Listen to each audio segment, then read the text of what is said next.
May the Lord be with you. I am Pastor Phil Millian, and this recording of my weekly pastoral message is coming to you from Southminster Presbyterian Church at 1923 East Broadway Road in Phoenix, Arizona. Do you think that Christians should be able to live a life free from suffering and pain?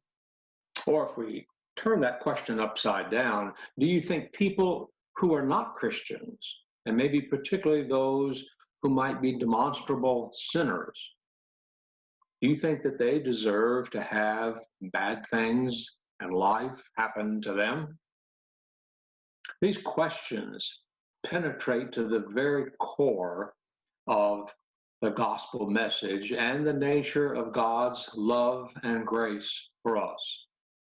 But the answers are not necessarily as straightforward as we might think they would be on the surface. So here we go. God became incarnate in the person of Jesus, who was without sin and as perfect as any human being could ever be. So did he consequentially live a life without difficulty, trouble, or pain? Of course not. And we've just emerged from the gospel story of Jesus's excruciatingly painful death on the cross at Calvary for the atonement of humanity's collective sin. And Jesus's ministry, death, and resurrection pointedly tell us that we too, as his disciples, can expect to have difficulty in our ministry as Christians, even in this modern era.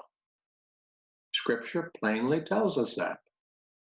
And yet, we sometimes cling to the notion that what goes around comes around. And while that kind of thinking might satisfy some inner desire for deserved justice in a world full of sin, we have to be careful to not assume the role of an arbiter or judge who pronounces justice on those who do wrong, or those who we think that may do wrong. And while it might seem contradictory to biblical scripture, we have to recognize that both good and bad things happen to people who are good and to people who are bad. So the knife can sometimes cut both ways.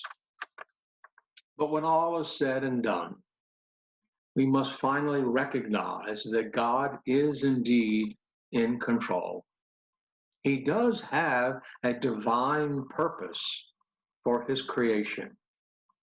And while his purposes and plans may sometimes seem to be veiled as though we see through a glass darkly, we must put our ultimate trust in his divine goodness. As Jesus Christ himself pointedly said, "In the world you will have troubles, but rejoice, for I have overcome the world." Our lectionary readings for this Sunday in worship are the 23rd Psalm and 1 Peter chapter 2, verses 19 to 25. May God bless you and be safe.